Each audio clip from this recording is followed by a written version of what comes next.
দিল বড় বড় তালা। এই তালার চাবি রাখলো জুলাইখার পেছের মধ্যে। খাস কামরার ভিতরে নিয়ে কই, ইউসুফ আমার মনের ইচ্ছা পূরণ করো। আল্লাহর পয়গম্বর ইউসুফ নবী কয়, অসম্ভব, আমার আল্লাহ সব দেখেন। জুলেখা কয়, 7টা গেটের ভিতরে ঢুকাইছি, কেউ দেখবে না, তুমি আর আমি। ইউসুফ নবী কয়, আল্লাহ দেখে। জুলেখা তখন তো আল্লাহকে মানে না, আল্লাহকে চিনে না, দেবতার পূজা করে। শোকেসের উপরে একটা ছোট্ট মূর্তি আছিল, এই মূর্তিটারে জুলেখা কাপড় দিয়া ঢেকে ফেলছে। ঢেকে বলতেছে, এই যে দেখো দেবতার মুখও ঢেকে ফেললাম। কথা কোন? ইউসুফ নবী কয়, তুমি তোমার দেবতার মুখ ঢাকতে পারো কাপড় দিয়া, কিন্তু আমি আমার মালিকের মুখ ঢাকার মতো ক্ষমতা আমার শুধু না, তোমার শুধু না, কায়নাতের ভিতরে কারো ক্ষমতা নাই আল্লাহর মুখটা ঢাকার। রাতের অন্ধকারে করলো আমার আল্লাহ দেখেন, পানির নিচে করলো আমার আল্লাহ দেখেন, দরজা বন্ধ করে অপরাধ করলে আল্লাহ দেখেন।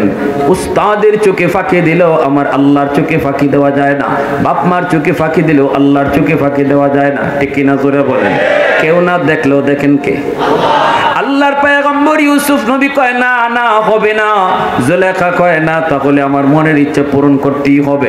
নবীজি দেখলেন অসম্ভব, আমি তো বিপদে পড়ে যাব।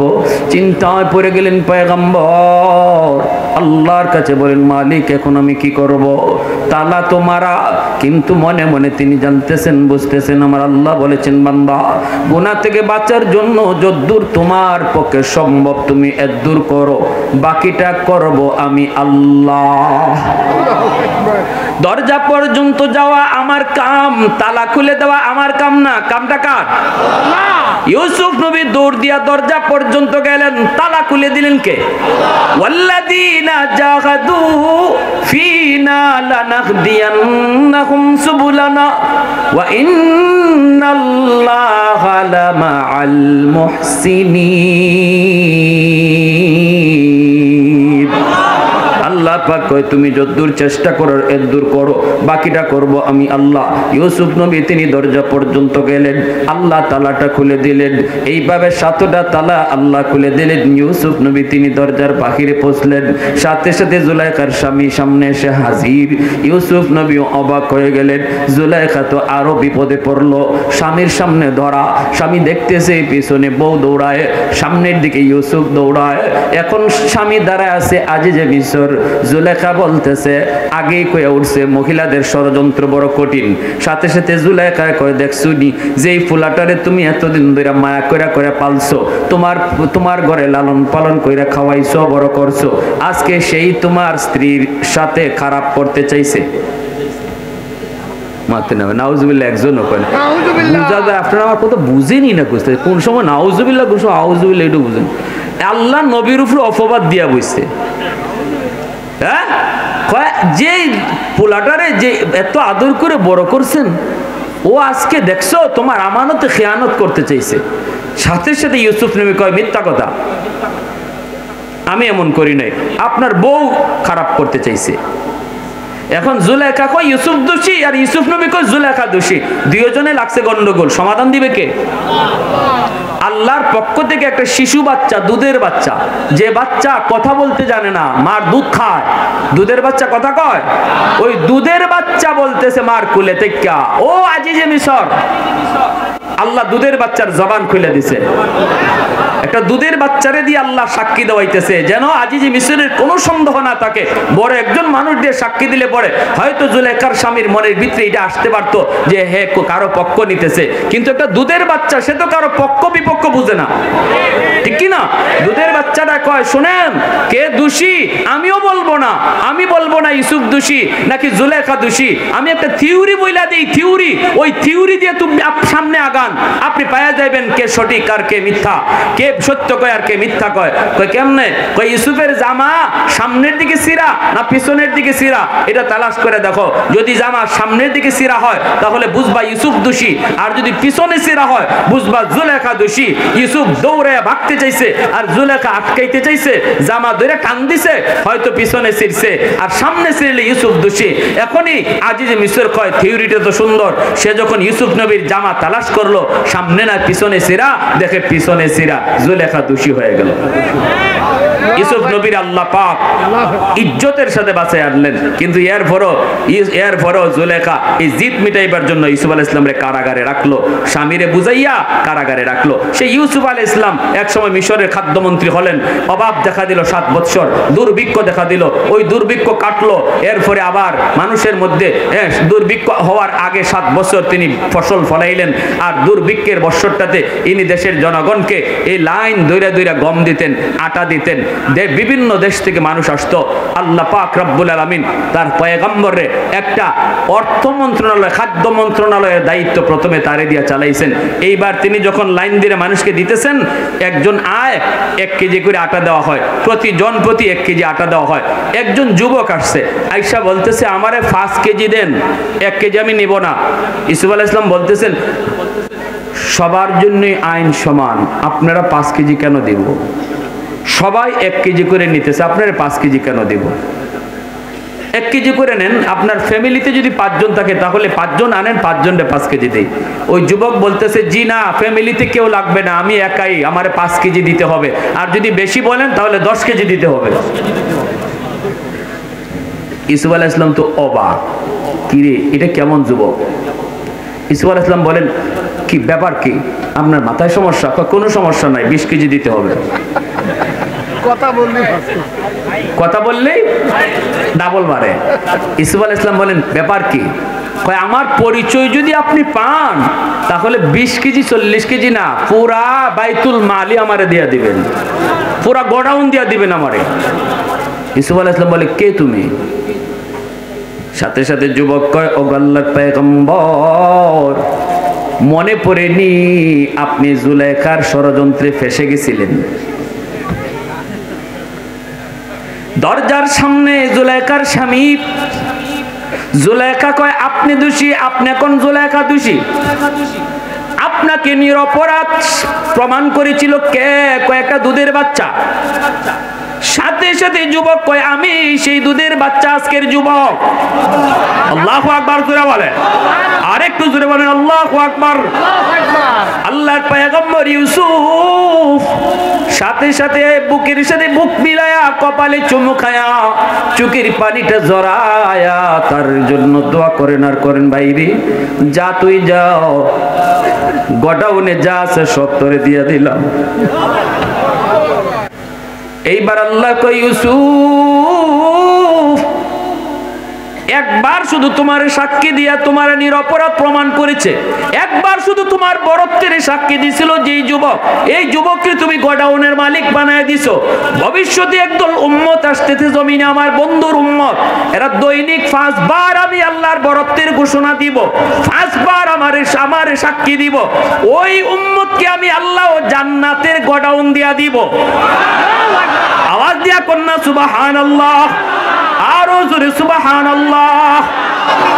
এজন্যই আল্লাহ পাক রব্বুল আলামিন আমার নবী রহমতের নবীকে কয় নবী গো আপনি যান, 5 ওয়াক্ত নামাজি উম্মতের জন্য দিয়া দিলাম, কষ্ট হবে না গো নবী নেন। আমি আল্লাহ তাদেরকে ডাইকা ডাইকা নামাজ আমি পড়ায় নিব। আর বইলে দিও 5 ওয়াক্ত নামাজ যদি তারা সঠিক মতো আদায় করে নেয়, আমি আল্লাহ তাকে 50 ওয়াক্ত নামাজের সওয়াব দান করব। এজন্য আল্লাহ পাক হাশরের ময়দানে ওই যুবককে আল্লাহ ডাক দিয়ে বলবে, এরে যুবক আজ তোমার বড় কষ্ট লাগে বলে হ কেন? কয় তোমাকে সেজদা দিতে পারি না। আল্লাহ কয় যেদিন আমি মসজিদের মিনার থেকে তোরে ডাকতাম, ওই দিন তুই যখন মসজিদে আসতি না, তখন তোর না আসা দেখেও আমি আল্লাহর বড় মায়া লাগতো, আমার কলিজায় বড় ব্যথা লাগতো। কারণ বান্দা জানোস নি আমি তোরে আমার নিজের হাত দিয়ে বানাইছি রে, এত আদরে তো মায়া করে তোরে বানাইছি, আর কোন সৃষ্টিকে আমি এত আদর করে বানাই নাই। ওয়াজ মাহফিলের আয়োজন কইরো তোরে ওয়াজ ওয়াজ মাহফিলে বসাইতে পারে নাই, দাওয়াত ও তাবলীগ ওয়ালারা তোর ঘরে ঘরে যায় তোরে মসজিদে আনতে পারে নাই। উলামায়ে কেরামের মেহনত, উলামায়ে কেরামের মেহনত তাও তুই আদায় করো নাই। দুনিয়ার জমিনে যদি তুই একবার শুধু চোখের পানি ধরে কান্তি, আজকে হাসরের ময়দানে তোর এত কান্না করা লাগতো না। হাসরের ময়দানে কান্না করে লাভ হয় না। দুনিয়াতে এক ফোঁটা চোখের পানি ফেলাইলে আমি আল্লাহ ওই চোখের পানির বদলা জাহান্নামের আগুনকে নিভাইয়া দেই। এ আল্লাহর গোলাম, জাহান্নামের আগুনকে নিভাইবার মতো কোনো পানি নাই, একমাত্র মুমিনের চোখের পানি। আল্লাহু আকবার। মুমিনের চোখের পানি শুধু পারে জাহান্নামের আগুনকে নিভাইতে, আর কোনো পানি পারে না। আবে হায়াতের পানি পারে না, জমজমের পানি পারে না, জাহান্নামের আগুন নিভাইতে পারে না। নিভাইতে পারে শুধু তোমার আমার চোখের পানি। এজন্য আল্লাহ পাক রব্বুল আলামিন ওই দিন বান্দাকে ডাক দিয়া বলবে, বান্দা জানোস নি জমিন প্রতিদিন আমি আল্লাহর কাছে আবদার করে, আল্লাহ এই জমিনের ভিতরে যত নাফরমান আছে নাফরমানি করে, এই যে দেখো না মালিক না বেনামাজি নামাজ না পড়া কেমনে হাঁটতেছে, ওর পায়ের বোঝা আমি আর কত নিব, ওর পায়ের আওয়াজ আমি কত আর শুনবো। আল্লাহ সুদকুর আমি জমিনের উপর দিয়া আর কতদিন হাঁটবে গো, এর পায়ের বোঝা আমি কত নিব। আসবিরু ইলা মাতা আসবিরু। আল্লাহ পাক কইরে জমিন শুন কি হয়েছে তোর, কয় আল্লাহ অনুমতি দাও বেনামাজিকে আমি গিলে ফেলবো, সুদকুরকে আমি গিলে ফেলবো।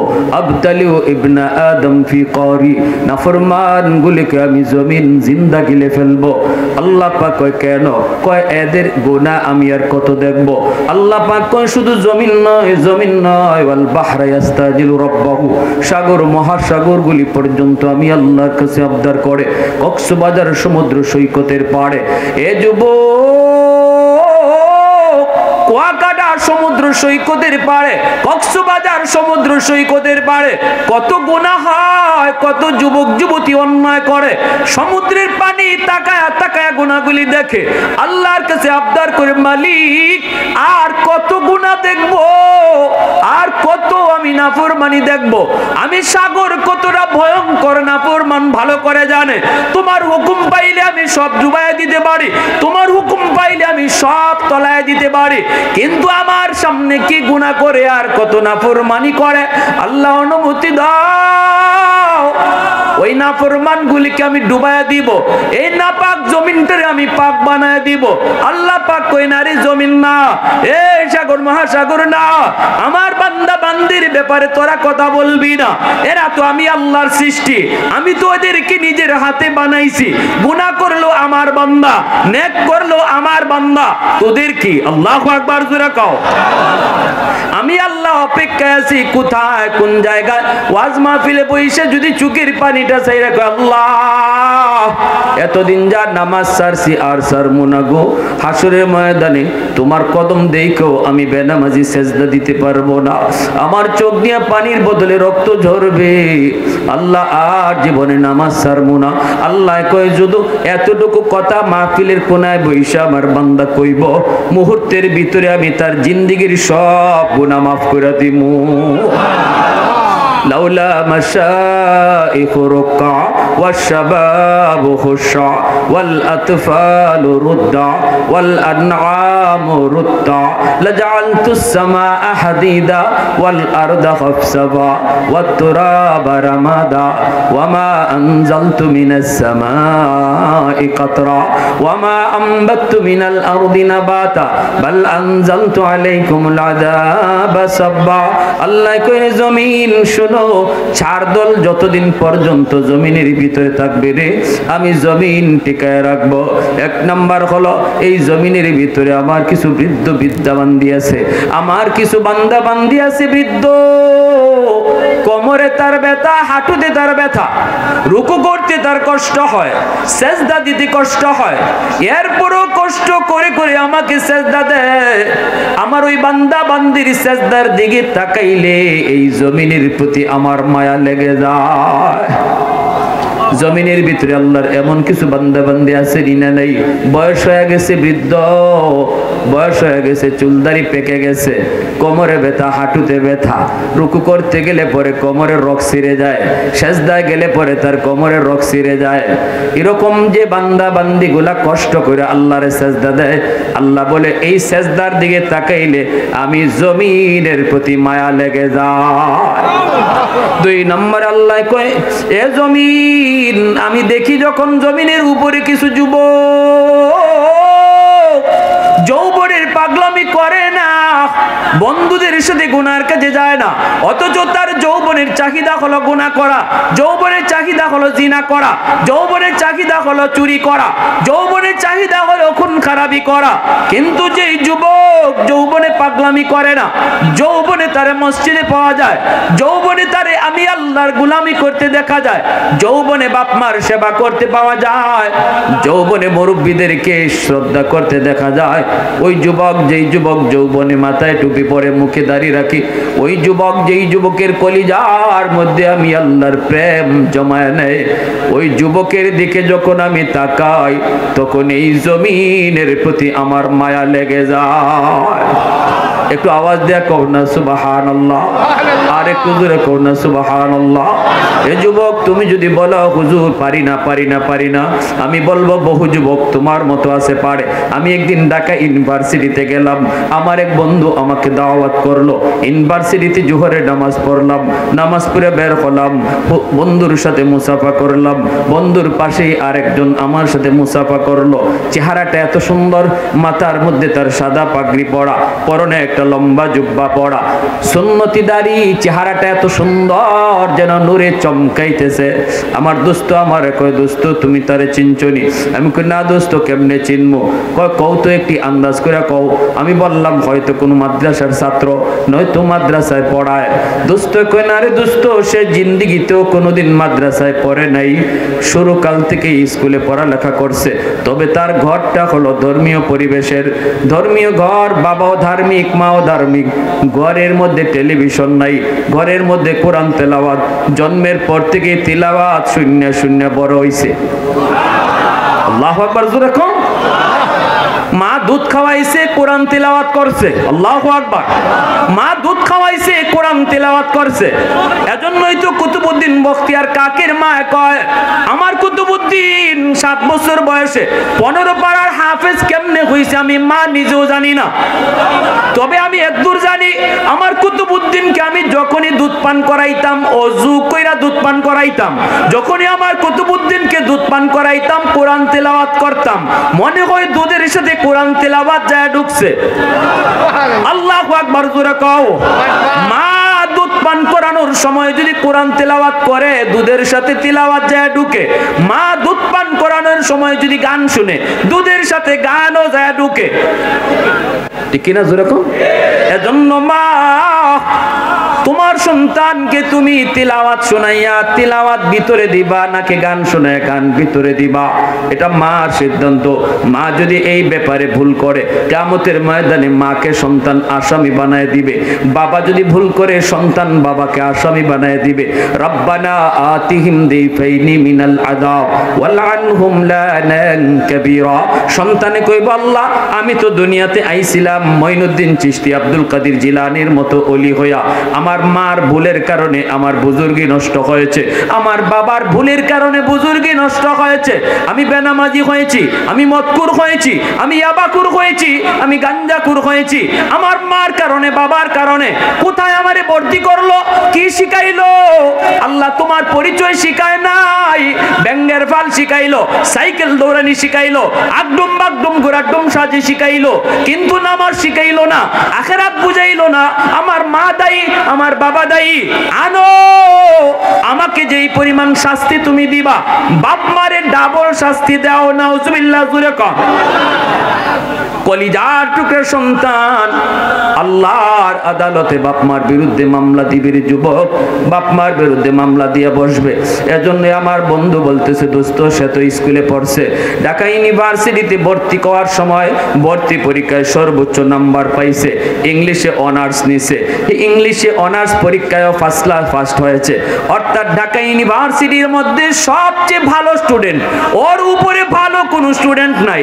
দেখো তার মাথায় পাগড়ি, মুখে আমার নবীর সুন্নতি দাড়ি, পরনে লম্বা জুব্বা। আমি বললাম, দোস্ত আয় আমার বুকে আয়। কপালে চুমু খাইলাম, চোখ দিয়া পানি ঝরলো।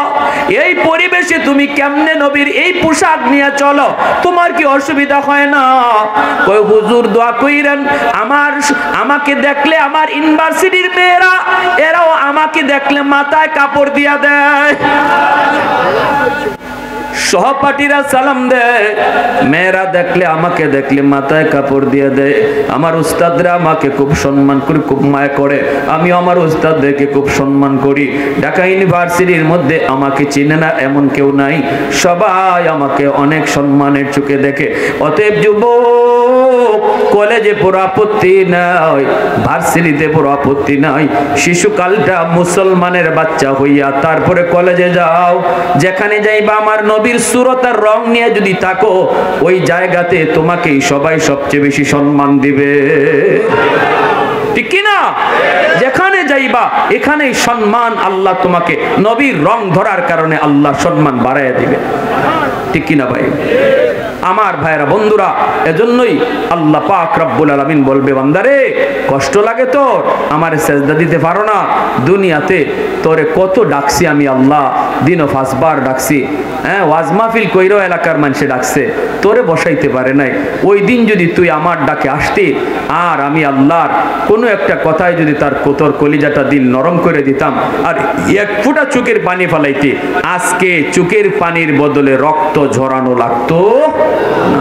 আজকে রক্ত ঝরাইলো আমি আল্লাহ, বিন্দু পরিমাণ তোর প্রতি মায়া দেখাবো না। দুনিয়াতে এক ফোঁটা পানি যদি ফালাইতে, আমি তোরে মায়া কইরা রহমতের কুলে টেনে নিতাম। দুনিয়ার এক ফোঁটা চোখের পানির দাম আছে, হাসরের মাঠে পানির বদলে রক্ত ঝরাইলেও লাভ নাই। আল্লাহ বলবে, খুদুহু ফাগুল্লুহু সুম্মাল জাহিমা সাল্লুহু সুম্মা ফি সিলসিলাতিন যারউহা ৭০ যিরাআন ফাসলুকু। আল্লাহ বলবেন, ওরে ধরো, ৭০ গজ জিঞ্জির দিয়ে ওরে বাঁধো, ৭০ গজ জিঞ্জির দিয়া বাঁধো, জাহান্নামে নিক্ষেপ করো, জাহান্নামে নিক্ষেপ করো। ভাইয়ের আমার, আজকে হাফেজ সাহেব পাগড়ি নিছে, যদি সন্তানটা আজকে যে হাফেজ সাহেব পাগড়ি নিল, তাদের বাপ মা জানে এই বাপ মার কলিজায় যে আনন্দ, পৃথিবীতে আর কোনো বাপ মার কলিজায় এত আনন্দ নাই। আওয়াজ আসতে কেন জোরে কম? যেদিন সন্তানের মাথায় পাগড়ি পরানো হয়, ওই দিন বাপ মার কলিজায় যে আনন্দ বয়, এই আনন্দ পৃথিবীর কোনো বাপ মার কলিজায় নাই। এজন্য এই আনন্দটা আপনাদের মনে আসুক, এটা অন্তরে চায় কি চায় না? অন্তরে চায় কি চায় না?